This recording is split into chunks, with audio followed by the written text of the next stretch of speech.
Brandon and I today are going to talk to you about prophetic listening in the rural church. And I believe that today's church is crying out for prophets. In all the ways that we see the church decline around us, we can also see the places where God is calling women and men to raise the call and speak the truth. So as someone who is called to be both a pastor and a prophet, I see the challenge that lies in loving my congregation, shepherding them in the faith, and yet moving them to the new place that God is creating for us. So in a rural context, like where Brandon and I both serve, I am learning so much about livestock farming, and some of the families in my congregation farm sheep. And like Jarrell said earlier, I think that those folks would tell you that sheep are not great about moving. Shepherding is truly a hard job, and really I think any animal is not too great about moving. And sometimes I feel like in being prophetic, I have been tasked by God with the divine appointment of herding cats. And yet, being prophetic is part of my being. It's who we're created to be. It's how we're created to lead. And so luckily for us, I hope Christians are a little bit more malleable than sheep or cats.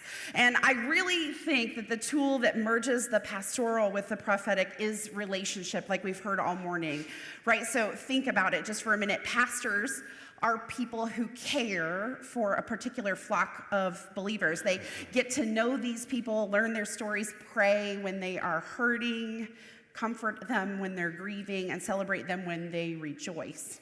Now, on the other hand, prophets are these people who are called by God to speak the truth into the darkness. And they are the change agents, the people that nobody likes usually, right?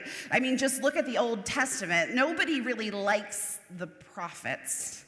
Nobody really wants to change. Nobody wants to hear what they're doing wrong. And I think that the prophets are often the people that are trying to be driven out of their communities in the Old Testament.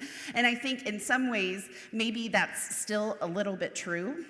The prophets that we see today aren't the popular people. They aren't the people that everybody likes. They're the people that say hard things. They're the people that challenge the status quo. And, in our culture today, prophets are needed to challenge the dominant narratives that we're hearing. And some of those dominant narratives that we're hearing right now are that not all people matter.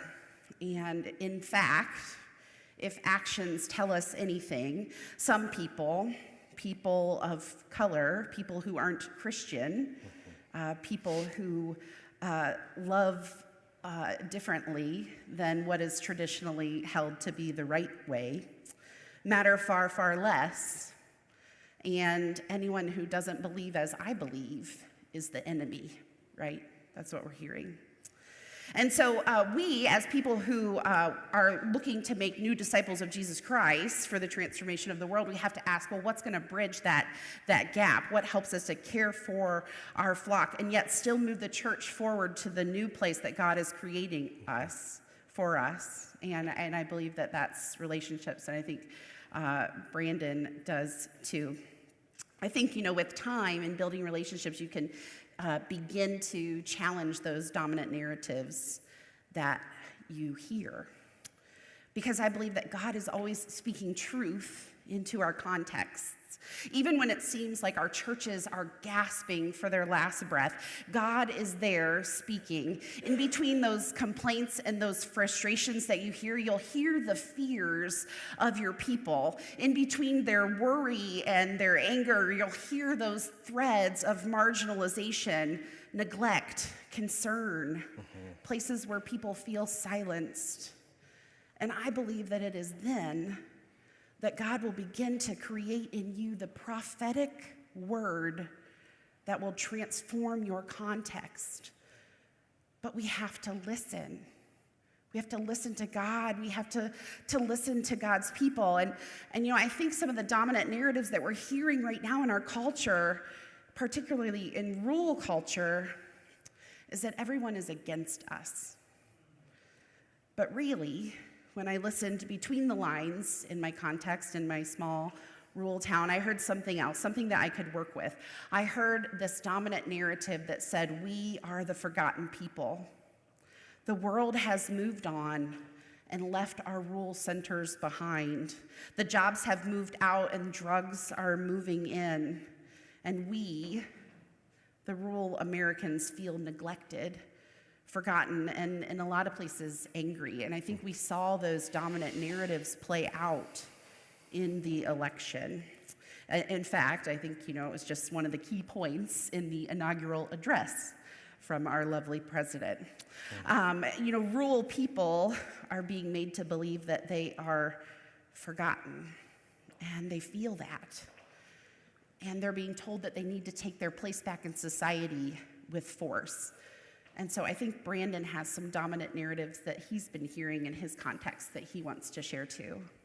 Well, one is that in rural communities, we don't have technology. So I don't have a fancy iPad. I've got a cell phone. So I have paper. Hopefully that's cool. I think one of the dominant narratives that we have heard over and over again, especially from commentators, about how Trump is being understood as a kind of populist leader, whether or not we agree with that, is that there has been a kind of tapping into the anxiety of rural white America and the kind of around class, around land issues, and that those narratives somehow don't connect with the narratives of pain and loss with people of color across the country. And that's one of the lies that folks have come to believe. Yeah, and so in our context, Brandon and I have been working on ways to listen between the lines, to hear some of these dominant narratives and to challenge them where we see the opportunities to challenge them. And I know you guys have been doing the Todd Listening Project where you're serving right now. So can you tell us a little bit about that? Absolutely. So here's this big black guy that likes to bang Nas and Lupe Fiasco as loud as I possibly can from my car. Recently relocated from Chicago in this white rural bedroom community in the western mountains of North Carolina. Confederate flags and fishing rods. Long beards, I tried to join the club. And a lot of bless your hearts, right? So I recognized that I needed to spend the first year or a long period of time just listening.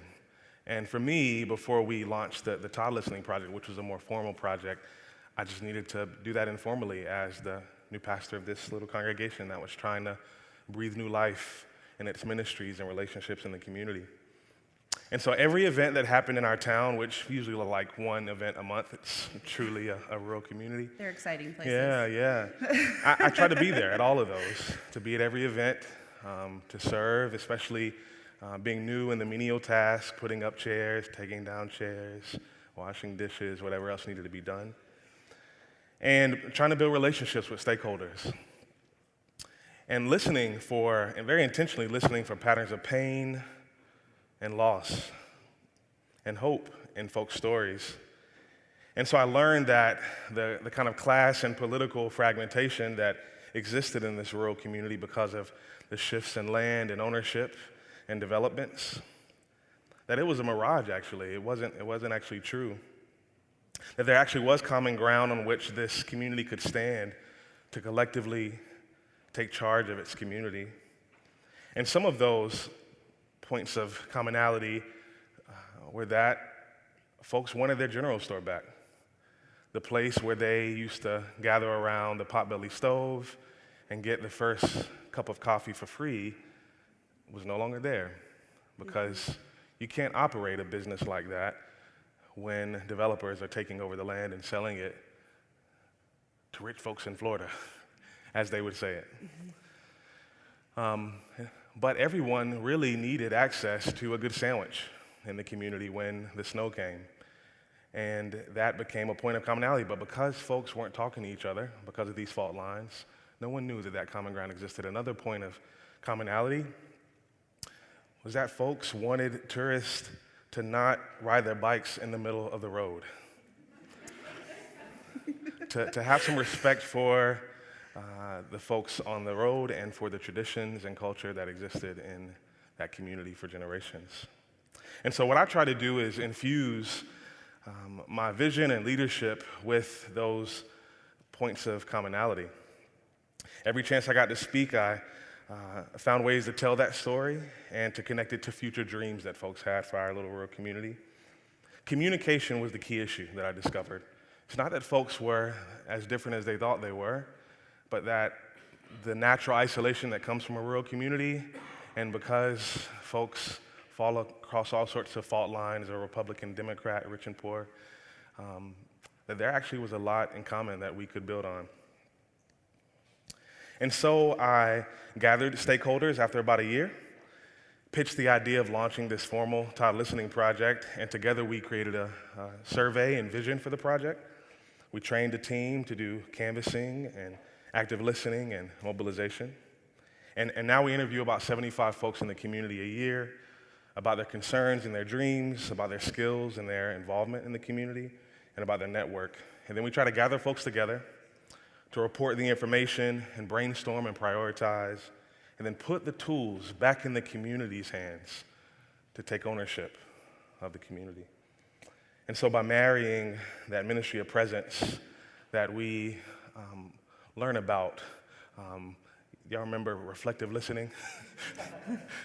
to try to marry that with this formation that I've received over many generations in my experience in the Black church of not just speaking the word, but living the word out in the community. So, yeah. Yeah, I think in our community in Fayette, we've employed some of the same tactics, not a formal interview process, but just listening to people who are stakeholders in the community, people who are working in our schools, working in our fields, working in our banks, people who are living in our subsidized apartments, people who are members of the community, people who care about the future of this place, and just hearing what they have to say. And out of that listening, we created two ministries, a community meal, because we actually live in a food desert in an agricultural community. That's not kind of ironic, I think, in many ways. The closest grocery store to us is about 40 minutes away, and so if you don't have transportation, what are you going to do? You're going to buy your food at Dollar General, right? And that's not real healthy. So that's some of the ministries that have come out of that. And I think, Brandon and I have both shared about some of our challenges that we've had and just being different from the places where we're serving. I'm a progressive United Methodist serving extremely conservative congregation, and so that's a difficult thing. And, you're serving in a cross-cultural appointment. So. Yeah. I mean, several challenges. One of the main ones that we recognize is just the difference between rural and urban in terms of how to do organizing. I'm used to moving from the kind of beginning stages of listening and collecting data to then having a big meeting with lots of folks together where you bring in all sorts of cool speakers and have good music and good food. But you also get work done, and we plan for action and do business. That doesn't work in a rural community. if you got to gather around little potlucks, and you meet with people one-on-one. And so that was a place where we failed when we piloted this formal project. But we were able to really regroup and meet the folks in ways that make sense for them, so that we could really maximize on the kind of changes they wanted to see. But also, I'd say, when my wife and I moved from Chicago to Todd, this little community of 1,200 people, we had a vision for our leadership there. It was very much about nonviolence, about intersectionality for us. We had spent most of our time in ministry, and our formation had been in Black spaces that were good to us and that were meaningful, but wanting to take that experience, those tools, those resources and traditions to cross enemy lines in some ways. And so we just wanted to believe that if we could somehow listen and understand the kind of plight that this community was facing, that there might be opportunity for the kind of collaborative movement that needs to happen in this country to see the kind of changes we want to see. Now, we learned that it doesn't work like that. That was our ideal, our vision. But I think, I've been thinking a lot about MLK and celebrating his birthday a few weeks ago. It's no coincidence that he was murdered after he became more intersectional in his approach.